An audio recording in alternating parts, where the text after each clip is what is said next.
If you're looking to buy a stacked NBA 2K account with max badges and more, visit sportstmb.com. He has been in the community for years and has hundreds of reviews.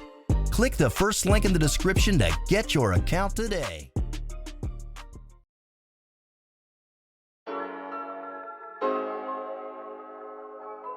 Before this video starts, if you enjoy this video, there are many more like it already on the channel, with many more like it to come in the future, so subscribe. I am trying to hit 100,000 subscribers by the end of the year, so I would really appreciate it. Also, drop a like on the video so it does better in YouTube's algorithm. Today, I wanted to make a video on positions in the NBA and talk about if they really matter anymore.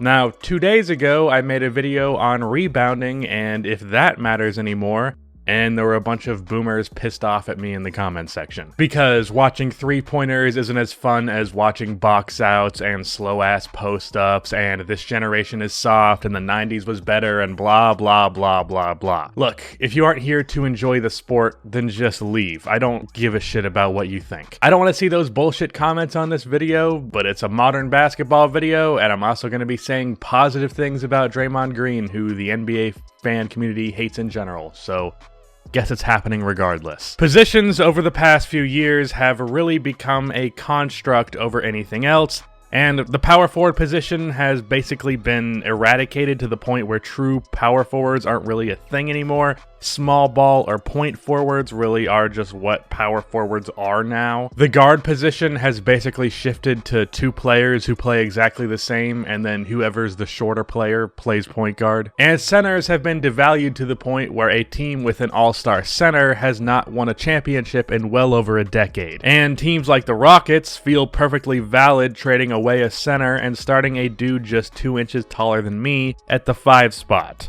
Yes, I am flexing the fact that I am 6'3" once again, and no, I will not stop it, especially with how much y'all comment saying you think I look 5'8". I don't know what to tell you, I'm 6'3". To say the absolute least, the game has changed, and because of that, the question has been asked, do positions matter? So let's talk about it.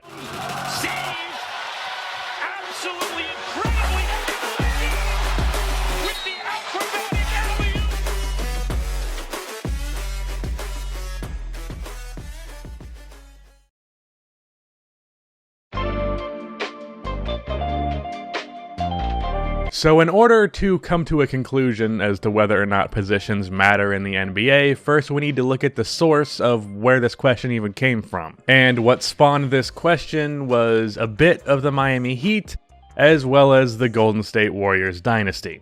We saw some changes in how positions are viewed, with the Miami Heat playing more small in the last 2 years of that Big Three team. See, the Miami Heat were so good that teams around the league basically refused to trade a center to the Heat because they didn't want to give them extra firepower. So they had to absolutely reach for fives in free agency because good centers were not being traded to them and they were not getting bought out. So the team had to sign guys like Joel Anthony and Chris Birdman Anderson, who might have cool hair and tattoos and a great nickname, but he wasn't all that good of a player. So because of this, the Miami Heat had no choice but to play Chris Bosh at the 5 spot, and because they had no 4, they had to move LeBron down to the 4 spot. And they inserted Shane Battier in the 3 spot. The Heat won their second championship as a small ball team. But that change really got pushed to its limit with the Golden State Warriors, and as they proved, small ball pushed to its limit was small ball at its best. Draymond Green recently got a lot of flack for saying that he, Steph, and Clay changed the game. And of course, the replies in the comments section of the Bleacher Report post about it from a bunch of casuals said that Curry and Clay changed the game and Draymond didn't do shit. And that's just flat out wrong. Draymond Green has had a massive impact on how the game is played today.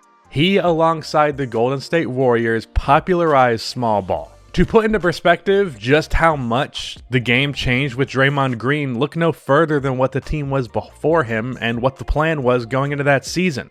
The Warriors and Steve Kerr were planning on starting David Lee at the power forward spot, not Draymond Green. This was seen as the clear move to make. I'm not even criticizing Kerr for that, by the way. That's just how the game was viewed and because of a preseason injury, Draymond got the start. And his versatility at the 4 spot proved to be way more valuable than David Lee's post-ups. As a 4, being able to play the versatile defense that Green is, being one of the greatest defensive anchors and communicators ever, the Warriors obviously saw immense success, and then on offense, his playmaking out of the pick and roll is what made the offense that much more deadly. Having a power forward with that kind of vision and an offense with that much shooting is what made the Warriors completely unstoppable. Draymond Green had more effect on how the game is played today than Klay Thompson did. Now, that doesn't mean he was the better player, other than maybe 1 year he wasn't, but that doesn't change the fact that he had more of an impact on the evolution of the game. We have seen a Klay Thompson type of player before with guys like Ray Allen and Reggie Miller. Steph was the one who really showed how much of a weapon the 3-ball was, specifically with him doing it off of the dribble. Klay, as a spot-up shooter, is about as dominant as a spot-up shooter can be, but that doesn't mean that he changed the game. We have seen guys like him before. Draymond as a talent is disrespected just way too often, and his impact is disrespected way too often. The guy was an amazing playmaker, an elite defender, probably the greatest team defender ever. Emphasis on team. You can like Draymond, and you cannot like Draymond. And I would not blame you. The dude's an annoying little bitch half the time. And that's being generous. But you cannot watch him play in his prime through an unbiased lens and come to the conclusion that he was bad and that he didn't change the game. And yeah, would he have been as good without Curry and Klay? Probably not. But so what? He was good with them. What does it matter? Now, when you are putting someone as a top 2 point guard of all time with that being the case, then that's an issue. But that really doesn't disqualify a player from still being good. It can be a reason they're overrated, but not a reason they're just secretly trash. Also, y'all really need to stop slandering him, because word on the street, he will kick you in the dick. Like, straight up kick you in the dick. Don't believe me? Has he shown any hesitance to do it in the past? No, he has not. So, unless you want your dick kicked, stop talking shit. That's the whole reason I even said anything nice about him. I was afraid he'd kick me in the dick. Also, please, spare me with the triple single argument in the comment section.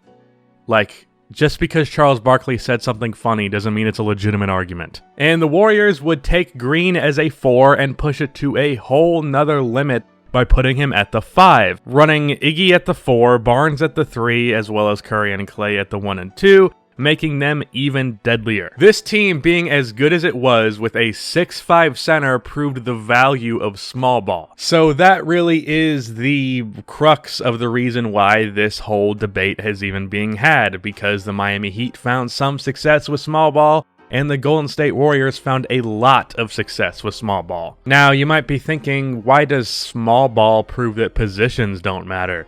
Well, the whole point of small ball is versatility. When the Warriors put Draymond Green at the 5, that is them saying that we will take this smaller, more versatile player over the bigger, less versatile, traditional 5. So the message that's sending is we will take the versatility over the size, and that whole position used to be about size. And the Warriors would routinely play centers off of the court playing like this. The whole reason positions exist in the first place is the balance of the game. You can't, at least in the earlier days of the NBA, find a 7-footer who can dribble, shoot, and playmake, but you also can't find a 6-footer who can defend the basket and grab rebounds, so you need the balance of having both a guard and a center. But in today's game, with versatility being more and more common in bigger players like Green, Zion, Giannis, LeBron, Blake Griffin, Jaren Jackson Jr., Kevin Durant, Bam Adebayo, Nikola Jokic, Jonathan Isaac, and Pascal Siakam, the traditional viewpoint of positions is not nearly as necessary when you have players like that in the league and players like that coming in the future.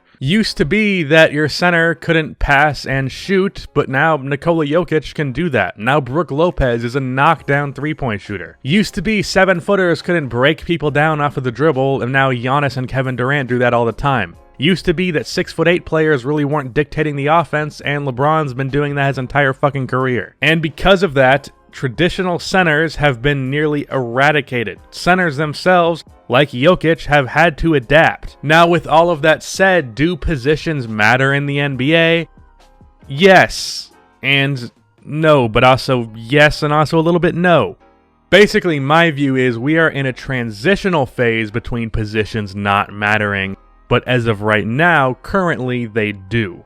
And because of this, teams are afraid to be the team that takes the first step and tries to innovate because they might be a few years ahead of their time. And we might look back at it and be like, oh, well, they were making the right decision, but the league just wasn't ready for it. And because of that, making that move doesn't really help them in the present day. I think the Houston Rockets tried to do this by trading Clint Capella in exchange for a smaller player who's just more versatile, starting a 6'5" guy at center. But the reason I am still critical of that move by the Rockets is because while they might have been trying to make a step in the right direction towards positions not mattering anymore, I think they ignored one vital thing, and that is, one, size still matters, and also, positions might not matter as much down the line, but roles are always going to matter. Like the role of a rim protector. Having no one to block shots or alter shots at the rim can be a big issue. It's the whole reason people really believed the Pelicans with AD and Boogie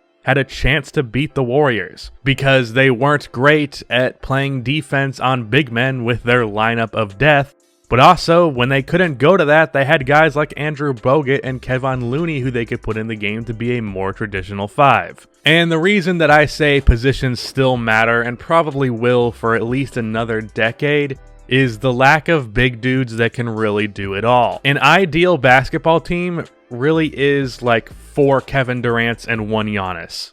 Like, I can't design a better team than that. But you also can't just magically make that many players at that level exist. And I don't see a world where a team says no to Stephen Curry because he's only 6'3". Like, we are a long way from that. What I predict happens is the line across positions becomes blurrier and blurrier as the years go on. The difference between 3s and 4s is almost nothing now. I expect a similar thing to happen with 5s as the years go on. Like, I think a few years from now, it will be unacceptable for even centers to not be shooting 3-pointers. And eventually, I think the game will evolve to the point where it's basically 5 forwards on the court who all can do pretty much everything. But as of right now, positions do matter. It's just not as much as they used to.